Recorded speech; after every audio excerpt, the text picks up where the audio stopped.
This is Randall. He has got a job offer for you.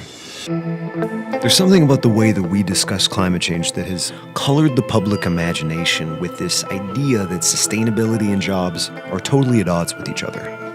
But here, in an unassuming industrial lot on the edge of Edmonton, Randall Benson is rethinking all of that. We are going to talk to Randall about his vision of a future in which the job market is lucrative, sustainable, and free from the boom and bust cycle, and what that means in a city where that boom and bust still pays the bills.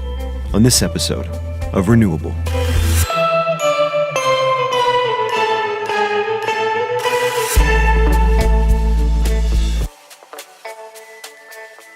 My name is Randall Benson, and this is the GridWorks Solar Energy Training Center.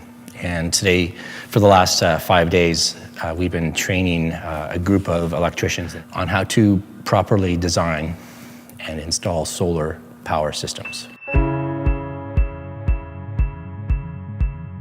Now, let's say there's 1 million roofs that we can put solar on just with residences' homes. Now, let's say there are 100 companies, right? Legit solar contracting companies doing 100 systems a year, right? Which is a large amount of systems for Alberta because our install season isn't year-round. So that'd be 100 years of work, approximately. 100 potential companies installing 100 roofs per year for 100 years of steady business in Alberta alone. I mean, there's going to be a huge amount of solar and wind being installed in Alberta. A clean energy job market. That is the demand that Randall is trying to create supply for through his training programs. So the question that he has to answer then, what kind of people are looking for work? I would say the vast majority of the students, electricians or engineers, come from the oil and gas industry. One of the main reasons is they're tired of the boom and bust cycle. You know, being on like times of plenty, you know, where, you know, they can afford quads, skidoos, and camping trailers, and then times of absolutely nothing, right?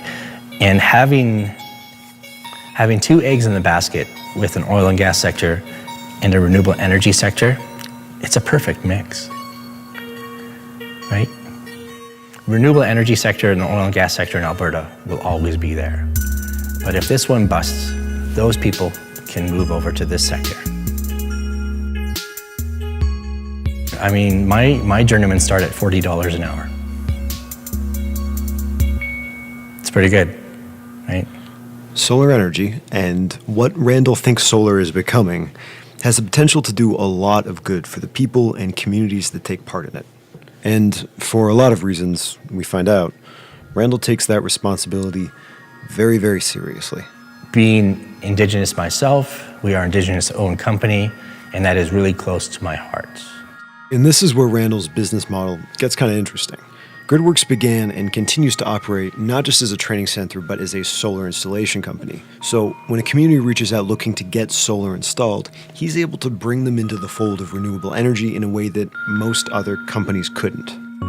Well, usually what they do is they come to us and say, hey, listen, we want to start doing solar power systems for our community. Not only do we want to install these systems on community buildings within our reserve or within our Métis settlements, we want to be able to employ our people in this industry. So we do those projects for them, all at the same time. We bring in hand-picked community members like electricians and laborers. We run them through our 5-day course, right?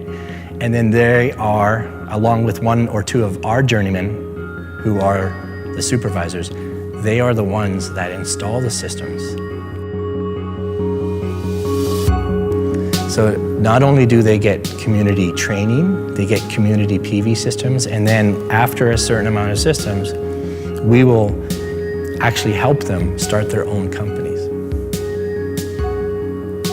Right? And then my company turns into our role just turns into a consultant at that point.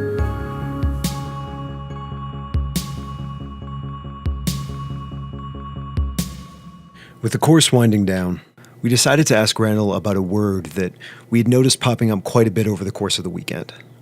Our shift to renewable energy is going to be disruptive. There's no way around it. But as the work done by Randall and countless others show, just because things are changing doesn't mean that people need to get left behind. But for people that the current way of doing things never really worked for, this shift represents something else entirely.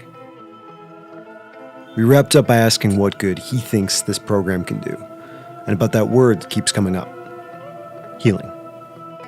It's an incredibly important way to bring impoverished communities out of poverty. It's an incredibly important way to get people trained up in the industry, get people working, and it's a great way to, I think, heal trauma.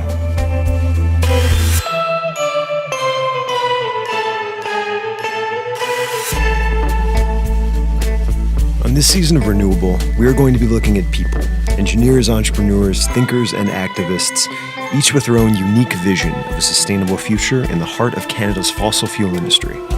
Follow us at Green Yeg to find out when new episodes are coming out, and don't forget to subscribe. Thanks for watching, and we hope to have you back for the next episode of Renewable.